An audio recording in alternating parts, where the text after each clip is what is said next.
क्रूस की दूसरी बात को देखेंगे कि परमेश्वर ने दूसरी बात क्या कही। हम निकालेंगे लूका 23 का 43। कोई पढ़ना चाहे तो पढ़ सकते हैं। मैं तुमसे सच सच कहता हूँ कि आज ही तुम मेरे साथ स्वर्ग लोक में होगे। आमीन, हालेलुया। इसमें कैसा है, उसने उससे कहा मैं तुझसे सच सच कहता हूँ कि आज ही तू मेरे साथ स्वर्ग लोक में होगा। हालेलुया। देखिए, यीशु मसीह जब क्रूस पे चढ़ाया गया था तो उनके साथ 2 और डाकू भी थे। पता है ना आपको? कितने लोग एक्टिव है इस समय? बोलेंगे जोर से हालेलुया। लग रहा है कि बहुत लोग सो चुके हैं अभी भी। हालेलुया। कोई सो के है? अभी टाइम है, सोने का भी समय नहीं आया। हालेलुया, आमीन। तो यीशु मसीह ने 2 चोर में से एक चोर को क्यों बोला कि आज ही तू मेरे साथ स्वर्ग लोक में होगा? कोई बोल सकते हैं? एक डॉक्टर ने यीशु मसीह पर विश्वास किया था कि वो परमेश्वर पिता का, आमीन। और कोई? वो जानता था कि वो दोबारा आएगा, इसलिए उसने कहा कि प्रभु जब तू आए तो मेरी सुधि ले। आमीन। और जो भी आप जो जानते हैं बोल सकते हैं। क्योंकि उसने विश्वास किया कि वो परमेश्वर का पुत्र है। आमीन, हालेलुया। वो विश्वास किया कि परमेश्वर का पुत्र है और मन फिराया अपना। मन फिराया। हालेलुया। इसमें क्या लिखा हुआ है? मन फिराने वाला कुकर्मी। हालेलुया। हम इसके पहले पढ़ेंगे, 39 से पढ़ेंगे, 39 से। जो कुकर्मी वहाँ लटकाए गए थे, उनमें से एक ने उसकी निंदा करके कहा, क्या तू मसीह नहीं? तो फिर उसने अपने आप को और हमें बचा। आमीन। देखिए, एक चोर क्या कह रहा है? उनमें से एक ने उनकी निंदा करके कहा, क्या तू मसीह नहीं? तो फिर अपने आप को और हमें बचा। हालेलुया। देखिए, इस वाणी से ये मालूम पड़ता है कि वो डाकू कहीं ना कहीं यीशु मसीह के बारे में सुना होगा, है ना? वो सुना होगा कि एक मसीहा है जो आया है और जगत का उद्धार करता है, वो लोगों को चंगा करता है, वो मुर्दे को जिलाता है, वो बीमारी को चंगा करता है। उसका विश्वास था, वो जानता था कि ये एक मसीहा है, लेकिन फिर भी वो क्या कर रहा है? यीशु का इनकार कर रहा है और यीशु की निंदा कर रहा है और कहता है कि अगर तू सच में ईश्वर है तो अपने आप को भी बचा और हमें भी बचा। उसके बाद हम पढ़ेंगे। इस पर दूसरे ने उसे डांट कर कहा, क्या तू परमेश्वर से भी नहीं डरता? तू भी तो वही दंड पा रहा है और हम तो न्याय अनुसार दंड पा रहे हैं, क्योंकि हम अपने कामों का ठीक फल पा रहे हैं, पर इसने कोई अनुचित काम नहीं किया। देखिए, वो दूसरा डाकू क्या कह रहा है? दूसरा डाकू उसको डांट रहा है कि तू क्यों परमेश्वर की निंदा कर रहा है, क्योंकि हम जो सजा पा रहे हैं वो हमारे कामों के अनुसार। एक डाकू का काम क्या होता है? लूटपाट करना, चोरी करना, हत्या करना, व्यभिचार करना, बहुत सारे काम है। तो वो क्या होता है? अपने आप में वो क्या है? एक पाप से भरा हुआ है। तो वो कह रहा है कि हम तो जैसा काम किए हैं उसकी सज़ा हमें मिल रही है, हम ठीक उसका भोग कर रहे हैं, लेकिन ये जो लटकाया गया है ये इसके अंदर में क्या है? कोई भी पाप नहीं। हालेलुया। ये निष्पापी है। हालेलुया। ये परमेश्वर का पुत्र है। देखिए, इसमें 2 चोर, दोनों ही यीशु मसीह के बारे में सुना होगा, यीशु मसीह के बारे में प्रचार सुना होगा कि यीशु मसीह है, उद्धार करता है, लेकिन इसमें से एक चोर ने क्या किया? मन को फिराया। हालेलुया। और अपने जीवन को क्या किया? यीशु मसीह के हाथ में दिया। देखिए, उस चोर के पास में समय नहीं था कि वो वापस क्रूस से उतरे, अच्छा काम करे, भला काम करे और बैप्टिज्म ले। उसके पास समय नहीं है। उसके पास समय है क्या? वो उतर सकता है नीचे, भला काम कर सकता है? नहीं। उसके पास वही एंड टाइम है उसका। अब कुछ नहीं हो सकता है, जो हो ना था वो हो चुका, अब वो एंड समय है। वो एंड समय में वो क्या किया? अपने मनों को फिराया यीशु मसीह के सामने। हालेलुया। और वचन कहता है कि हमारा परमेश्वर चेहरे को नहीं बल्कि मन को देखता है। हालेलुया। अगर सच में आप अपने मन को फिराते हैं, पश्चाताप करते हैं, तो परमेश्वर क्या करता है? आपके जीवन में नया काम करता है। हालेलुया। हम पाप तो करते हैं, गुनाह करते हैं, लेकिन अपने पाप क्षमा को हम स्वीकारते नहीं हैं। हम करते जाते हैं, पाप करते जाते हैं, गलत काम करते जाते हैं, गुनाह करते जाते हैं। अब होते कि वो अच्छा ठीक है, पाप तो कर रहे हैं, फिर प्रार्थना करके यीशु मसीह से क्षमा मांग लेंगे, वो परमेश्वर क्षमा कर देगा। हालेलुया। लेकिन नहीं, ये गलत फहमी में आप कभी मत रहिएगा, क्योंकि हमारा परमेश्वर उस सब कुछ देखता है। अब जो भी काम करते हैं परमेश्वर उस पर नज़र रखता है। हालेलुया। तो अगर हमें पहला काम क्या करना है, अपने पापों का पश्चाताप करना बहुत ज़रूरी है। आप रोज़ पश्चाताप करें। हो सकता है हमसे गुनाह हो सकता है, हम आंखों से गलत देख चुके हो, मुंह से गलत बातें बोल चुके हो, लेकिन हमें क्या करना है, हर वक्त अपने गुनाहों का पश्चाताप करना है, क्योंकि हमारा परमेश्वर कैसा है, महान है, और हमारे पापों को, हमारे गुनाहों को क्षमा करने के योग्य है। हालेलुया। और यीशु मसीह ने कहा, परमेश्वर ने उसके मन को देखा और बोला कि आज तू मेरे साथ स्वर्गलोक में होगा। हालेलुया। हालेलुया। तो सच में हम इस वचन से सीखते हैं कि अपने मनों को फिराना, अपने मनों को, अपने पाप का पश्चाताप करना बहुत ही ज़रूरी है। अगर अपने जीवन को हम यीशु के हाथों में सौंपेंगे, अपने पापों को मान लेंगे, तो हमारा परमेश्वर उस पाप को क्षमा करने के लिए योग्य है। हालेलुया। धन्यवाद करता हूँ और आशीष करता हूँ, विश्वास करता हूँ कि परमेश्वर इस वचन के द्वारा आपके जीवन में आशीष किया है। परमेश्वर का धन्यवाद। 7 वचन में तीसरे वचन के लिए परमेश्वर ने मुझे चुना। परमेश्वर के पहले वचन को भी आपने सुना, दूसरे वचन को भी सुना। आइए हम देखते हैं कि परमेश्वर तीसरे वचन में क्या कह रहा है, तीसरी वाणी में क्या कह रहा है। जब हम यूहन्ना की पत्री उसका 19वां अध्याय और उसका 26 और 27 निकालेंगे। यूहन्ना की पत्री उसका 19 अध्याय उसका 26 पढ़ेंगे। मैं आप लोगों के लिए निकाल रहा हूँ। जब यीशु ने अपनी माता और उस चेले को जिससे वे प्रेम रखता था पास खड़े देखा, तो अपनी माता से कहा, हे नारी, देख यह तेरा पुत्र है। हालेलुया। तीसरी वाणी क्या कहा था परमेश्वर ने, हे नारी, देख यह तेरा पुत्र है। हालेलुया। हालेलुया। परमेश्वर इस वाणी के ज़रिए सबसे पहली बात कि वो तो परमेश्वर की आज्ञा को निभा ही रहा था, क्रूस की मृत्यु को सह के, क्रूस के उस तकलीफ़ को उठा के, क्योंकि उसे अपने परमेश्वर पिता की आज्ञा को पूरा करना था। लेकिन दूसरी बात यह है कि जब परमेश्वर इस पृथ्वी पर, जब प्रभु यीशु मसीह इस पृथ्वी पर आए, तो हम ये जानते हैं कि वो 100% गॉड और 100% मैन भी थे, यानी मनुष्य भी थे। और मनुष्य होने के नाते एक चिंता होती है एक संसारिक परिवार के लिए, एक संसारिक माँ के लिए। हालेलुया। हालेलुया। और आत्मिक इच्छा पिता की पूरा करते हुए वो खुदा का बेटा, वो प्रभु यीशु मसीह जब उस क्रूस पे अपने जान को दे रहा था, उसकी जान जाने पर ही थी और वो उस तकलीफ़ से गुज़र रहा था, तो उसे अपने माँ की भी चिंता हुई, उसे अपने उस जिम्मेदारी की चिंता हुई कि मैं तो जा रहा हूँ लेकिन मेरी माँ अकेले है। हालेलुया। मेरी माँ अकेले, मेरा परिवार अकेला पड़ जाएगा। हालेलुया। जब उस समय क्रूस की मृत्यु के समय जब ये तीसरा वचन बोला जा रहा था, वहाँ यीशु मसीह और उसके बगल में 2 डाकू और भी उसके अलावा जो नीचे कुछ लोग खड़े थे। जब हम 27वां-25वां पद पढ़ेंगे तो वहाँ पर लिखा हुआ है, यूहन्ना की पत्री उसका 19 का 25वां जब हम पढ़ेंगे तो वहाँ लिखा हुआ है, अतः सैनिकों ने ऐसा ही किया। यीशु के क्रूस के पास उसकी माता और उसकी माता की बहन क्लोपास की पत्नी मरियम और मरियम मगदलिनी भी खड़ी थी। हालेलुया। वहाँ पर उस यीशु मसीह जो वो संसारिक रूप से एक मनुष्य था, पृथ्वी पर जन्माया गया था, वो खुदा का बेटा था, तो उसकी एक माँ भी थी जिसका नाम क्या था, मरियम था। हालेलुया। एक मरियम अलग है और एक मरियम मगदलिनी अलग है। हालेलुया।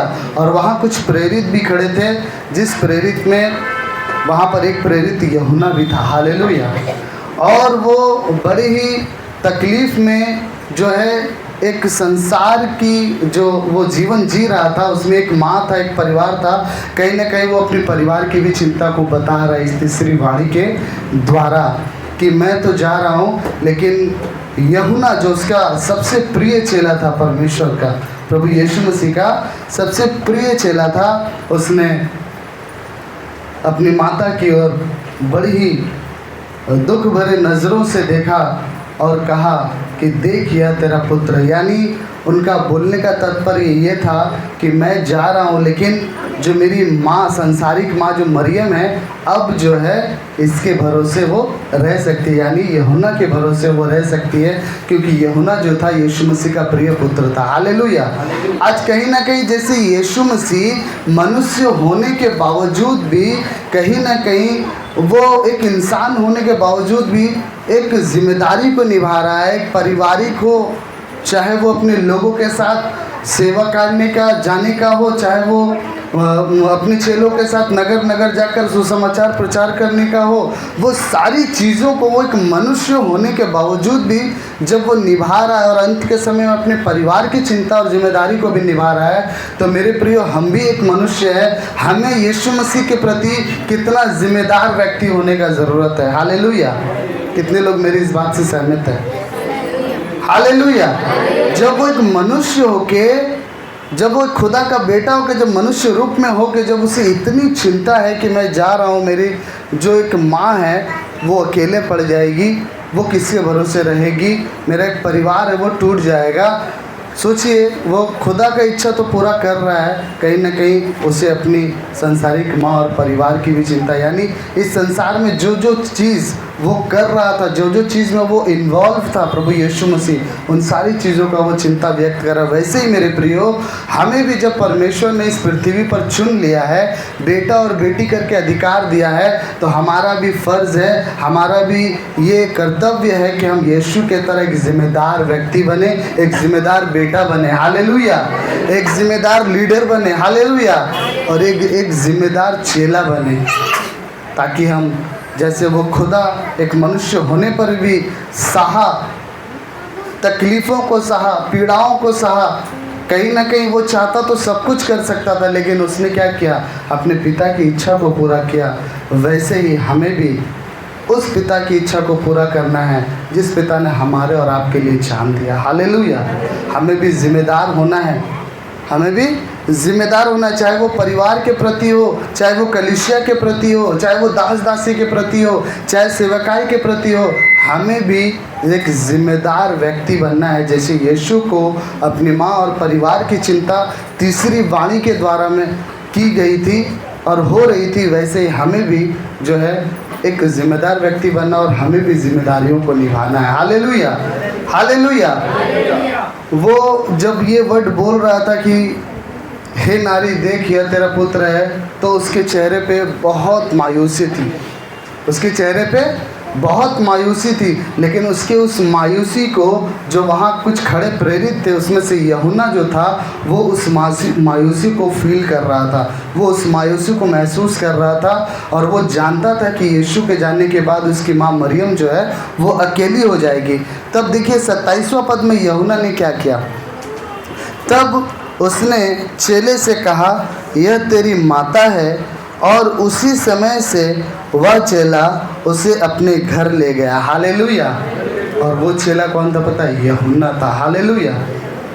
वहाँ पर से वो यूहन्ना जो उसके चेला था, उसके संग रहता था, वो यूहन्ना उसकी माता मरियम को अपने साथ ले गई और उसे आश्वासन दी। हालेलुया। सो मेरे प्रियो, मैं यही आप लोगों को बताना चाहता हूँ तीसरे वाणी के द्वारा कि हमें भी जो है एक जिम्मेदार व्यक्ति बनना है और परमेश्वर की इच्छाओं को पूरा करना है। हालेलुया। हालेलुया। परमेश्वर इस वचन से आशीष करे। परमेश्वर का धन्यवाद हो तीसरी वाणी के लिए। और अब हम चौथी वाणी में जाएंगे। भाई हमारे पिता बाप ने कही कि हे परमेश्वर तूने मुझे क्यों छोड़ दिया? हे परमेश्वर तूने मुझे क्यों छोड़ दिया? ये क्यों, द क्वेश्चन ऑफ WH, ये क्यों, why, this is the very vital question.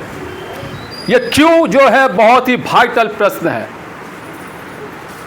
प्रभु यीशु मसीह में हमारे प्रिय भाई और बहनों, ये आज क्यों हम सबको अपने आप से, अपनी अंतरात्मा से, अपने हृदयों से हर पल पूछते रहना है ये क्यों, क्यों और क्यों। जब मैं छोटेपन में मैंने WH क्वेश्चन पढ़ा था और वो बताता है जहन में जोर हथौड़ा मार के जो प्रभु का वचन है क्यों। देखिए मेरे भाई और बहनों, प्रियो भाइयों, निष्कलंक बर्रे का मेम ना होते हुए भी बाप खुदावन यीशु मसीह अपने पिता से पूछता है क्यों छोड़ दिया, क्यों छोड़ दिया।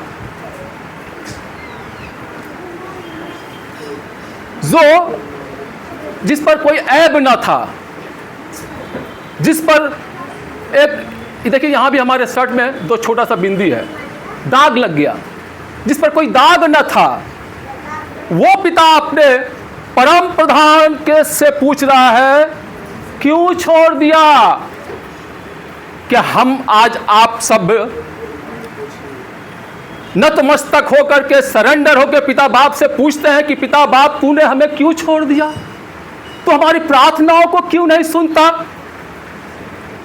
किताब कहता है कि तुम्हारे प्रार्थना का उत्तर उसी दिन आ जाता है। क्या हम नहीं पूछेंगे अपने पिता बाप से कि हे पिता बाप आप हमारी प्रार्थना का उत्तर क्यों नहीं देते हैं, आप हमारे संग संग क्यों नहीं रहते हैं, कि जबकि तूने कहा कि मैं तुम्हारे संग संग रहूंगा। आप मुझे उस जीवन जल से पिलाते क्यों नहीं है जो कि तो कहता है कि मेरे पास आओगे तो मैं तुम्हें जीवन जल दूंगा। और पिता बाप से हम ये क्यों नहीं पूछते हैं कि पिता बाप मुझे कहता कि मैं रोटी हूं जीवन की, मैं तुझे जीवन की रोटी दूंगा, जो मेरे पास आएगा वो कभी भूखा नहीं रहेगा। ये क्यों बड़ा सवाल आज हम सबको मेरे भाइयों और बहनों अपने अंतरात्मा, अपने हृदयों, अपने सोचों, अपने ख्यालों से पिता बाप की हुजूरी में पूछना है कि पिता बाप मुझे क्यों छोड़ दिया, क्यों छोड़ दिया मुझे। ऐसे ही खुदाबंद पूछता है। जब गोलगत्ता पहाड़ खोपड़ी की परमेश्वर वहां पर उसको जब चढ़ाया गया क्रूस पर, वो दोपहर का वक्त था। ऐसे ही जैसे यहाँ अंधेरा है, तीसरी पहर अंधेरा हो गया था, लगभग 3 बज रहा था, 3 बज रहा था। और चौथे वाली में पिता बाप कहता है क्यों छोड़ दिया।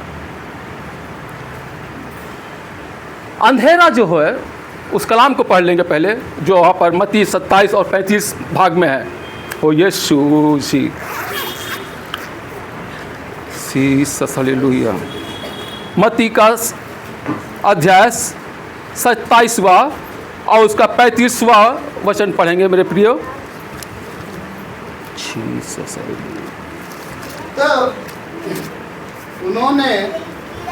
तब उन्होंने उसे क्रूस पर चढ़ाया और चिट्ठियां डालकर उसके कपड़े बांट लिए। नो प्रियो, मत्ती की अध्याय 27वां और उसका वचन 45, दोपहर से लेकर तीसरे पहर तक उस सारे देश में अंधेरा छा गया। जैसा अभी अंधेरा है, अंधेरा छा गया। और यह अंधेरा किस चीज को दर्शाता है मेरे प्रियो भाइयों बहनों? पाप को दर्शाता है, पाप को दर्शाता है। अगर हमारे जीवन में अंधेरा है, अगर हमारे जीवन में ऐब है, अगर हमारे जीवन में पाप है, बुराई है, छल है, कपट है, तो उसे आज दूर करना है। पिता बाप सिखाता है। जहां अंधेरा आता है वहां ज्योति नहीं है, और जहां ज्योति आती है वहां अंधेरा सारा मिट जाता है। हालेलुया। यीशु मसीह ज्योति है और वो ज्योति की संतान भी आप सबको कहता है बनने के लिए।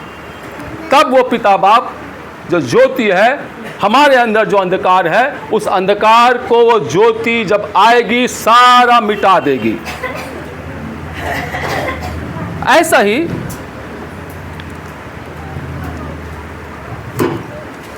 पुराने समय में भी आपने कभी बलि देखा? बलि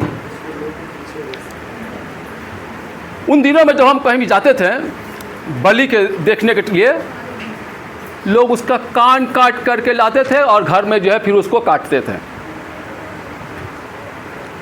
निर्गमन में भी बलि कैसे करना, मेल बलि कैसे करना, होम बलि कैसे करना बताया गया।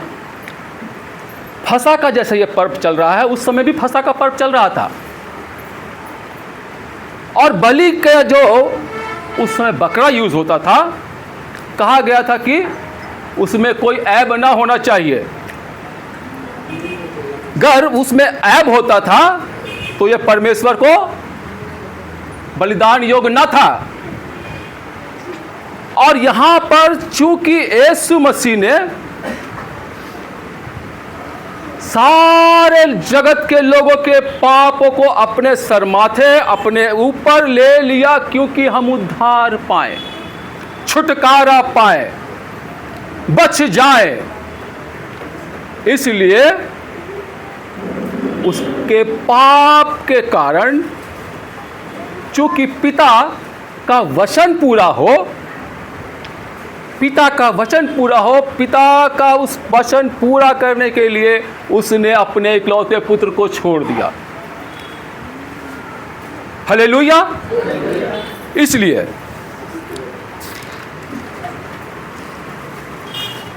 और जब भी हमारे अंदर में बुराइयां इस तरह की रहेंगी, जब भी रहेंगी हमारे अंदर में बुराइयां रहेंगी, पिता का साथ, पिता का साया जो पवित्र आत्मा है वो कभी नहीं रहेगा। चलिए अब उस कलाम को देखते हैं जहां पर पिता कहता है, हे परमेश्वर, हे परमेश्वर, तूने मुझे क्यों छोड़ दिया। मत्ती के अध्याय 27, मत्ती के अध्याय 27 और वहां पर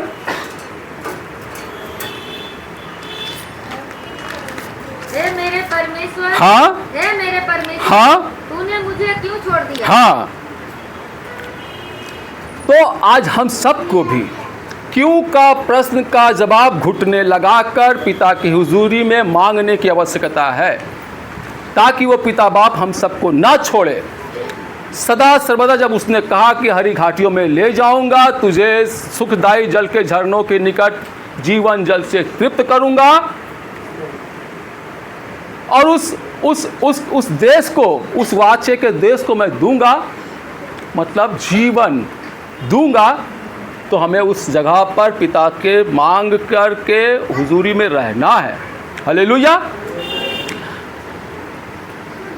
लैब व्यवस्था 22 और उसका 20 से आगे 21 तक भी कहता है कि जिसमें कोई दोष ना हो, जिसमें कोई दोष ना हो, ऐसी बलि परमेश्वर को भाती थी।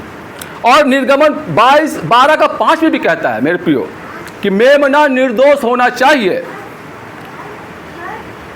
दूसरी कुरिन्थियों 5 का 21 में भी कहता है कि जो पाप से अज्ञात था उसी को उसने हमारे लिए पाप ठहराया।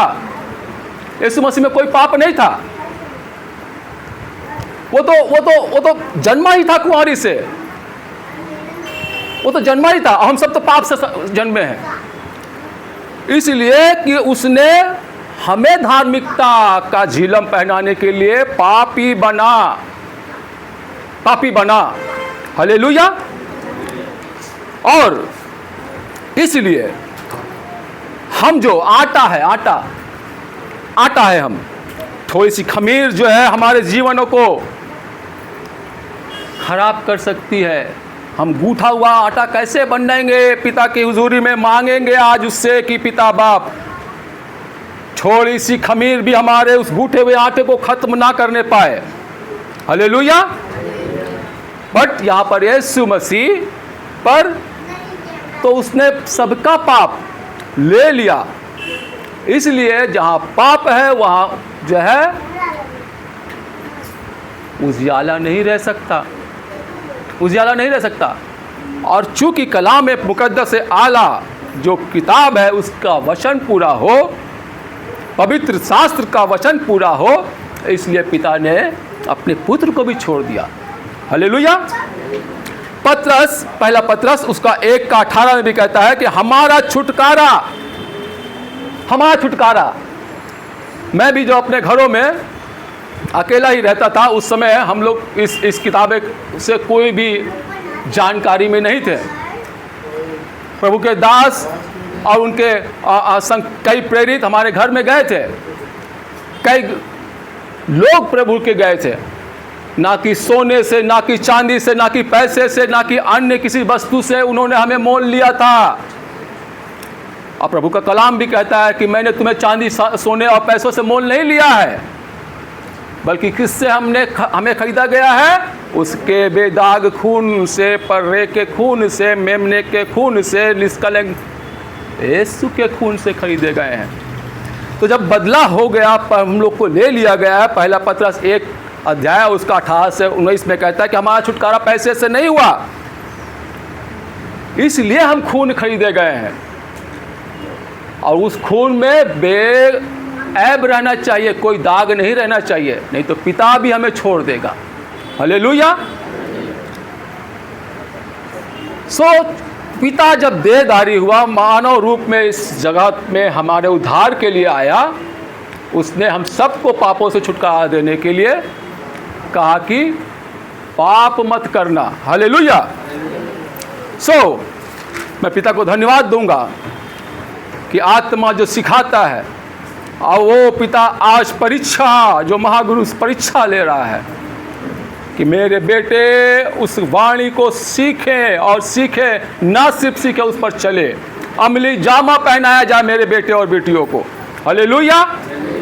पहला तीमुथियुस और उसका 2 और 5 इस तरह पढ़ेंगे। कलाम कहता है कि क्योंकि मैं परमेश्वर एक ही है, परमेश्वर एक ही है, और परमेश्वर और मनुष्य के बीच में बिछुआई करने वाला परम प्रधान परमेश्वर का ये पुत्र यीशु आया था। यीशु आया था बिछुआई करने के लिए, मध्यस्थता करने के लिए हमारे और आपसे, जो हम उसके निगाहों से दूर हो गए थे, क्योंकि पिता बाप हमें दूर था हमसे, और हम पिता बाप से दूर थे। उस बिछुआई के लिए उस मेमने का बलि होना दरकार था। और उन पुराने दिनों में भी हम देखते थे, जब तक हम बलि नहीं देते थे, कई एक मंदिरों में, तो हमारा जो है गुनाह ऐसे उतार के ख़त्म नहीं होता था। इसलिए पिता ने कहा कि जाओ उस मेमने को उस गांव से लेकर के आओ, उसको मुझे प्रयोजन है, उस गधे को लेकर के आओ। हम सबको इस तरह इस्तेमाल करना चाहता है। हालेलुया। और गिनती की पुस्तक में भी कहता है 19वां अध्याय उसका 11 वचन में, जो किसी मनुष्य का 100 छुए। क्या हम लोग कभी कोई 100 को छूते हैं तो फिर बिना नहाए घर में चल जाते हैं? हालेलुया। आप हमारे संग में हैं? 100 को बिना छुए, या छू करके आप बिना छुए अपने घर पर चले जाते हैं? 100 को छूना गिनती की पुस्तक में कहा गया है कि 7 दिन तक वह अशुद्ध होता है, और जहाँ अशुद्ध है वहाँ शुद्धता का कोई काम नहीं, जहाँ शुद्धता है वहाँ अशुद्धता का कोई काम नहीं। हालेलुया। मैं फिर से पिता बाप को मांगूंगा, प्रार्थना करूंगा कि इसलिए प्रभु कहता है कि उनके बीच से निकलो, उनके बीच से निकलो जहां पर अशुद्धता है, और अपने मन को फेर लाओ जैसे वो डाकू फेर रहा था, और वो परम प्रधान के संग में परमेश्वर के पास जाके बैठा। हालेलुया। कहता है कि इसलिए प्रभु कहता, गिनती की 2 कोरिन्थियों 6 उसका 17 में मैं अपनी बात को ख़त्म करूंगा और पिता से क्षमा चाहूँगा कि अगर मुझ में कोई ऐब है, और मैं कहीं अगर हमारा चाल चलन इधर उधर उठना बैठना है, तो तू मेरा उठना बैठना जानता है, तो मुझे खींच के ले आ वहाँ से। इसलिए प्रभु कहता है कि उनके बीच से निकलो और अलग रहो, और अशुद्ध वस्तुओं को मत छुओ। अगर हम छुएंगे अशुद्ध वस्तुओं को, तो वैसे ही जैसे पिता ने अपने इकलौते पुत्र को छोड़ दिया, वो हमें भी छोड़ेगा मेरे प्रियो, छोड़ देगा, और तुम्हें ग्रहण ना करेगा। आइए पिता बाप से प्रार्थना करें कि पिता बाप हमें ग्रहण करे और हम उसके लायक बेटा बने, लायक बेटा बन पाए। कि पिता कहता है कि जैसे मैंने तुम्हें अपने स्वभाव में रख छोड़ा है, तुम्हारा चाल चलन भी मसीह में जो तुम हो, नई सृष्टि हो जाओ। इसलिए प्रार्थना करेंगे, आत्मा जो सिखाता है उसकी हुजूरी में आप सब परमेश्वर के इस कलाम से आशीषित हैं। और 5वीं बात जो प्रभु ने बोला है वो ये है कि मैं प्यासा हूँ। আচ্ছা, আমি যোহন 4 অধ্যায় যেতে চাই। और मैं यूहन्ना की किताब उसके 4 पद में जाना चाहता और हूँ। 4 থেকে 7 অবধি আমরা দেখব। और हम 4 से लेकर 7 तक पढ़ना चाहेंगे। यूहन्ना की किताब कोई पढ़ना चाहेगा? 4 अध्याय 4 से 7 तक। और उसको सामरिया से होकर जाना अवश्य था, इसीलिए वह सुखाड़ नामक सामरिया के एक नगर तक आया जो उस भूमि के पास है जिसे याकूब ने अपने पुत्र यूसुफ को दिया था, और याकूब का कुआं भी वही था। अतः यीशु मार्ग का थका हुआ उस कुएं पर यूं ही बैठ गया। यह बात 6 घंटे के लगभग हुई। 7 इतने में एक सामरी स्त्री जल भरने आई। यीशु ने उससे कहा, मुझे पानी पिला।